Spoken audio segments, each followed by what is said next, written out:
Hey friends, this is Kenny Jahng, and this is the Church Online Podcast. Thank you for joining us for another episode.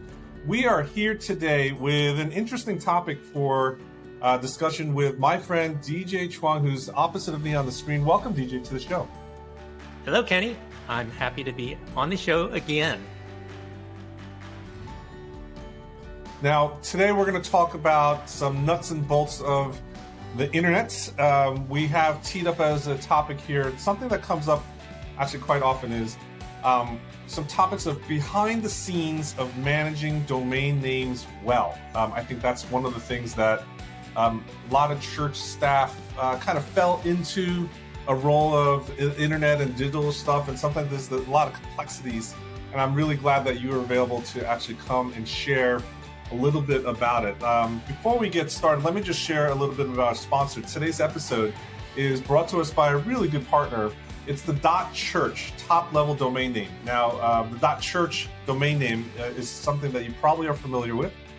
It is used by tens of thousands of churches, like Life.Church or Canvas.Church, and they use it to connect and engage with visitors online. And it's part of the entire portfolio over at this company, Identity Digital, which manages and offers hundreds of domain names. .church domain is one of them. And the fact that it comes with added security and phishing protection is something that we can all appreciate. Now, DJ, for those of you that don't know you, why don't you just give us a quick 30-second rundown of your background and who you are for this audience? Sure. I've worked with churches and ministries for over 20 years now, usually helping in the space of church and technology and social media, some blogging, some podcasting, and always a champion for how churches can be on the leading edge of using technology to further their mission. I love that. Was that 30 seconds? As we dive into this topic, that was 30 seconds. As we dive into this topic, I would just like to say one of the things, DJs, you've had some extensive experience working with domain names on both the consumer side, but also like the inner workings, the inner plumbing of it. And so I love the fact that we can call on you as an expert today for some of these questions. Now, the first question I have, if we could just dive right into it, is that many churches have multiple domain names, right? It's like you got websites, and then you got social media accounts and emails and databases and all this stuff. It's like we accumulate this stuff. It can be quite a jungle, right? Yes. Even I think I have almost 100 domain names personally. Now, can we talk about how to manage all those things? How do we manage them better beyond just keeping up with registrations and renewals, where you get some email reminders once in a while? Do you have any tips right out of the bat? Can you give us some simplifying wisdom and advice? Yeah, so the starting point is just tracking down and keeping a track of the domain names that belong to your church. And that could be hours of work right there, because often churches have volunteers that start their website or staff that leave and don't leave behind the crucial information, the domain name information, the email address, the login with the registrar for each of those domain names that belong to the church. And then if your church is larger, let's say over 1,000, then you've got different ministries and different departments and different programs that may have also registered their own domain names, but didn't check in with the office, whatever office structure you have. And so there's easily a church of, let's say, mega church of 2,000. It would not be surprising there'd be 20 or 50 or even 100 domain names for all the various ministries that have been registered over time. And so just keeping track and tracking them is the first step. And by tracking, getting a list of the domains, keeping track of the email address that's connected to that domain name, the login, the registrar. Registrar would be GoDaddy, Google Domain, Namecheap. Those are some of the most popular ones.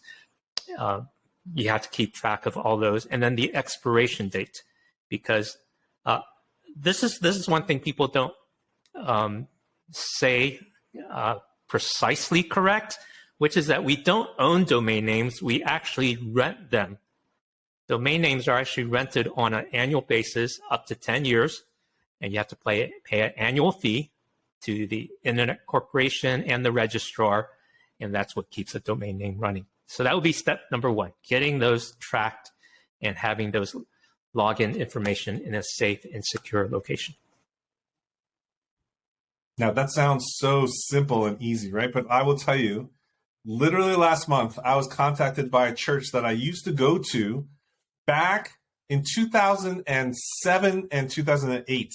And I used to volunteer for the ministry there. They were asking for the login information of both their church website as well as where their domains are registered. And I passed that information along, but I don't have it anymore. And here in 2022, over a decade later, they're still trying to track down some of that information.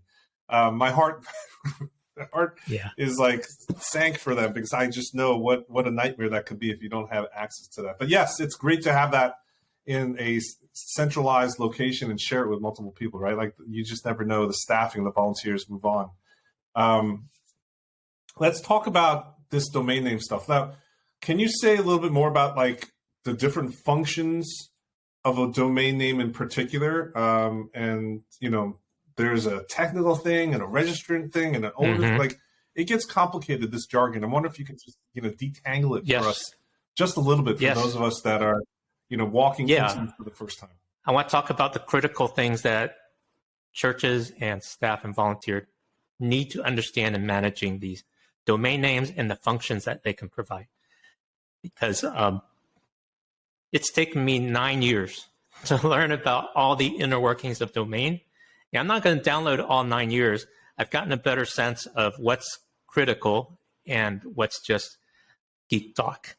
And so the first one, we talked about tracking the domain names and keeping them registered. And then, well, on an annual basis, you want to evaluate, do you want to keep them or let them expire? So that would be one evaluation point for the list of domains. And then in terms of functions, domain names have what's called a who is record. And those are the authoritative contacts that have an email address, an address, and a phone number that are associated with each domain name. So there's the registrar, who is actually the person that registers the domain name, and that's the person that gets the super admin access to manage the domain name. So most registrars will recognize that email account or that phone number to verify, hey, you're the real registrar or registrant. Sorry, they use all these terms that are registry, registrar, registrant. So it can get a bit confusing because they all start with the same root, but they serve different functions. So to make sure the owner of the domain, temporary owner, is the authoritative person, registrant information must be up to date. And then there's some associated contact information, technical contact, admin contact, and then billing contact. For today's purpose, get all of them to be the same would be the easier way to manage them. But for a large organization, you may want to have those as separate functions, especially if you have a separate person that's handling billing or a separate person that's handling registration, separate person handling tech. Then you might assign those to different people. But then again, keep that on your tracking sheet, because that's critical information for you to keep your internet presence up to date, because that's as important as your physical building. Yeah, practically speaking, how often have you been contacted for a legitimate reason on one of those, the registrant, technical, or billing contact information? Like when does that typically get triggered? Well, the registrant information, registrant is when the domain needs to be renewed, and the second, when you need to change the settings on the domain. Technical is when you need to change the settings on the domain. But depending on the registrar, here's the other crazy thing about domains. Every registrar has their own lingo and their own authorization process. And so some will contact the technical person, some will contact the registrant. But the registrant is typically the most authoritative person that the technical people will verify that you should have access. So in the case of losing your password, well, the registrant has the best chance of getting the password reset. And so that's a quick snapshot of what those contacts. Yeah. Now, there needs to be an owner, like you said, like someone needs to chase all this down, use the central hub, but also syndicate the information elsewhere. What would you recommend, for example, for a church that might not have an IT staff, right? Not every church has IT members or tech staff, et cetera. Sometimes they outsource it, sometimes they don't. It's just it's assumed it's the guy that has the Mac in the room, or who has the PC in the room. The one that's a little bit more geeky than everybody else, right? Most churches don't have an IT staff. What would you recommend for a church that does not have an IT staff handy? How do they approach all this stuff? Well, sometimes you need IT help. So there are volunteers that are technically competent. There are contractors that are technically competent. So I'm kind of a contractor. I do a lot of freelance work with different clients. So that's a conversation that people have with me where I could help in for a short term. And then there's part-time staff that is starting to become a thing. So churches can actually hire part-time staff on a contract, like $500 a month or $1,000 a month, and maintain their social media, maintain their website, and that kind of thing.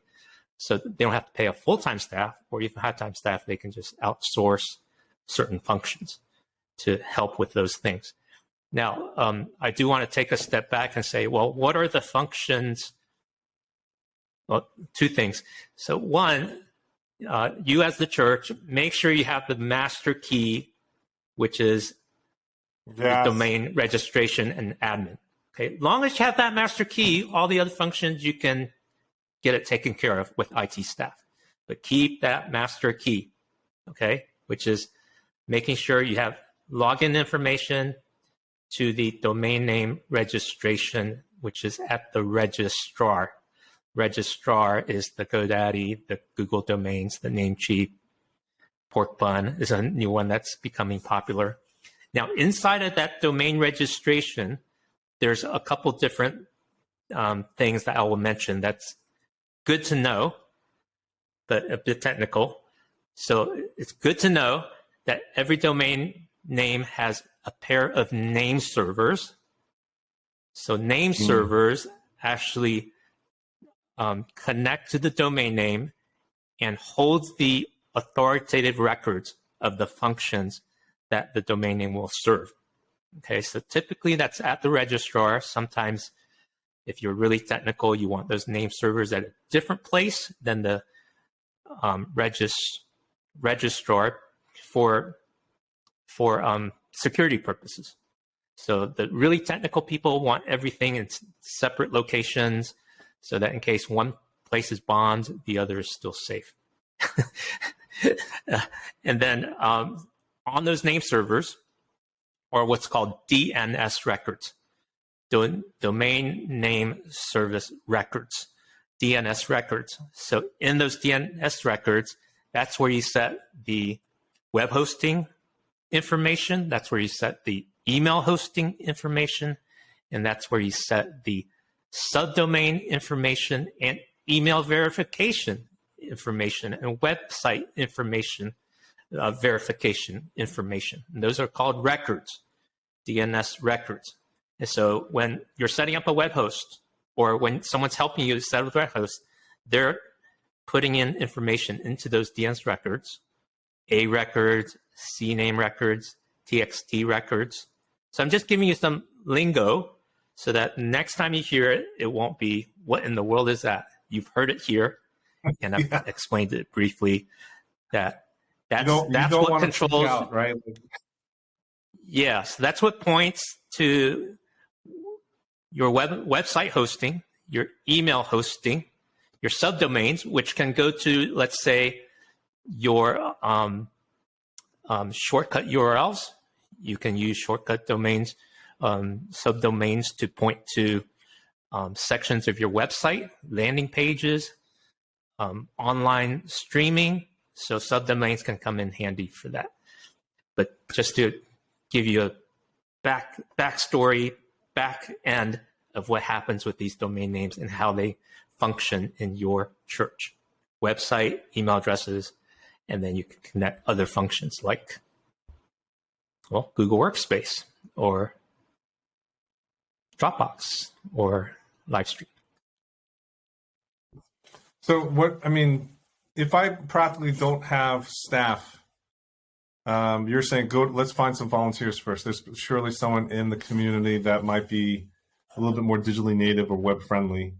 And then there's part-timers, and then there's consultants, et cetera. Do you think it's important for the pastor or the person who's in charge of the website to at least understand all this jargon, all this, the glossary of words that we're talking about today? Or do you think it's okay to actually at least have one contact person to rely on, outsource that type of responsibility? I would say that you don't need to know all the jargon. What you do need to have is the master key. Make sure you know the domain names you have, how to log in to administrate them, and then everything else can be delegated to a trusted person to manage. So that would be the short answer to that. But in a small team, often you'll need to understand some of those technical details. Right. Now, on my side, like I said, I think I own almost 100 domain names right now. But what about for church? I mean, in every church that I've been a part of, they own multiple domains. Like you said, different ministry fronts, different events and programs. Everyone knows to brand things separately, et cetera. Now that we get a handle on some of the core basics of like what to do for housekeeping for domains, what are your thoughts on like how many domain names should a church really need to register in today's world? Ooh, well, that's going to depend on the church's strategy and how it wants to be publicly facing. So it used to be before we had 1,000 domain extensions, churches would get the .com, .net, .org to make sure there's not brand confusion. But now there's 1,000 extensions, and so big brands like Amazon and Apple have to, for the sake of trademark and brand protection, they have to register 1,000 domains and keep them renewed every year. And there's companies like Mark Monitor is one of them. They're a corporate domain management company, and they will register 1,000 domain names with those brand extensions to make sure that no one else misuses them. Wow. So it's quite a legal and expensive effort. With the normal church, because now there's actually a domain extension for .church, it's very clear and very simple to just use that one domain name for your church presence in terms of website and in terms of email. So Life.Church was one of the pioneers, and they've done tremendous things in digital as well as physical church, hybrid church. And that's a great way to brand, and that's a great way to consolidate your web presence into one thing. Another one that's becoming popular is .live. So for the live stream, they might say churchname.live. And so there's also .events. So .events could be useful. So using the I saw a mission agency use like 10 or 12 different dots for different functions. So instead of having slashes for sections of the website, they use the dot. So .info, .email, .church, .org, and so on. So you can be pretty creative with domain names. Yeah, it sounds like you can be creative. Yeah. So it's a new world.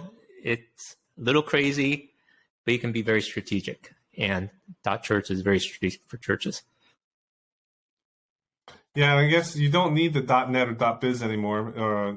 They used to be the ones that you pick up just in case, et cetera. But you can save your money and put into other domain names that a lot of them are even cheaper today.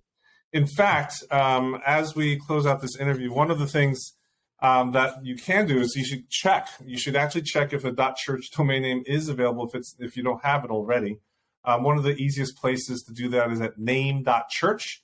Name.church is a good registrar. They offer the .church domain name. And actually right now, I believe there is a promo code available for all the listeners here today. If you use the promo code Manage Domains, no spaces, 2 words together, Manage Domains.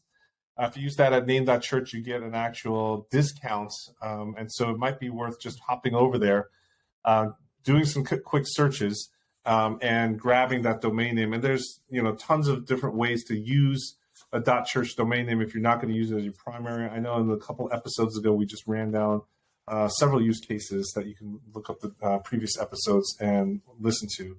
I would say, DJ, one question about that is, I just had an email that came in from a previous listener of the podcast, and they were saying, hey, what if the name of my church, .church, right, is already taken? There's some other church in the world that already has it. It might be a church plant. And I don't know what else to take. Do you have any suggestions for some other easy variations that it's intuitive, not complicated, and not adding like 16,000 letters to it? What are some other variations of a church here's name? another little bit of trivia. So you're allowed a domain name that's 63 characters long.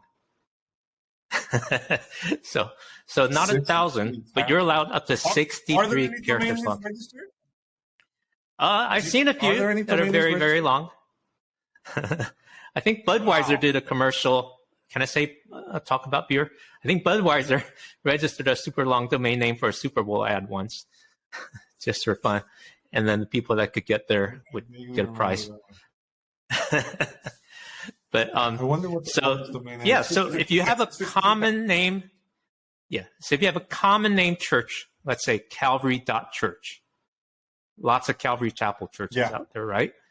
So one way is to add a prefix or a suffix to Calvary that's identified with your location.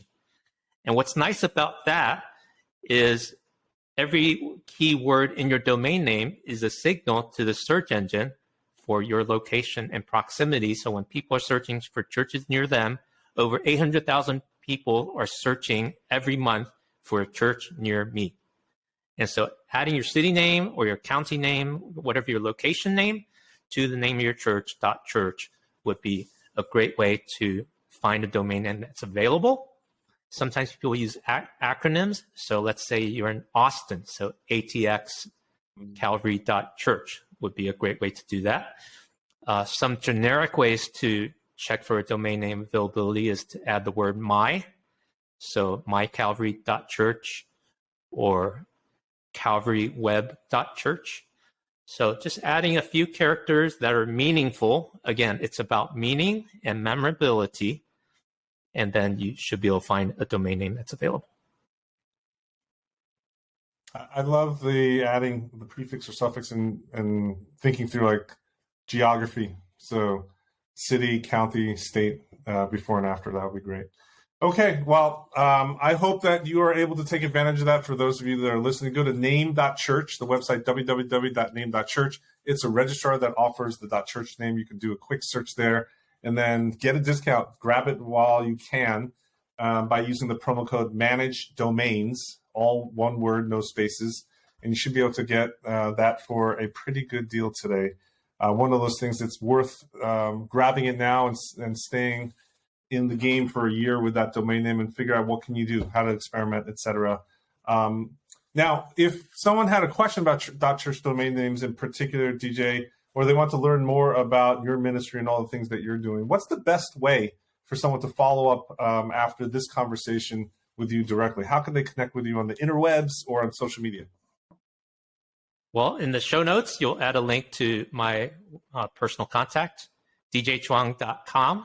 And I'm DJ Chuang at Twitter, Facebook, Instagram. Those are the places that I frequent. Awesome. Well, thank you so much for sitting with us today. Today we're in the weeds. We're literally trying to actually get some tactical, practical stuff out the door because we've heard from a lot of church staffers that this stuff is a little bit intimidating, and hopefully we went through the glossary of terms and started to explain some of that. We would love to continue to answer your questions. Just a preview, our next episode, we're going to actually zoom out. Instead of being in the weeds, we're going to look at the big question of what does the future of the church look like?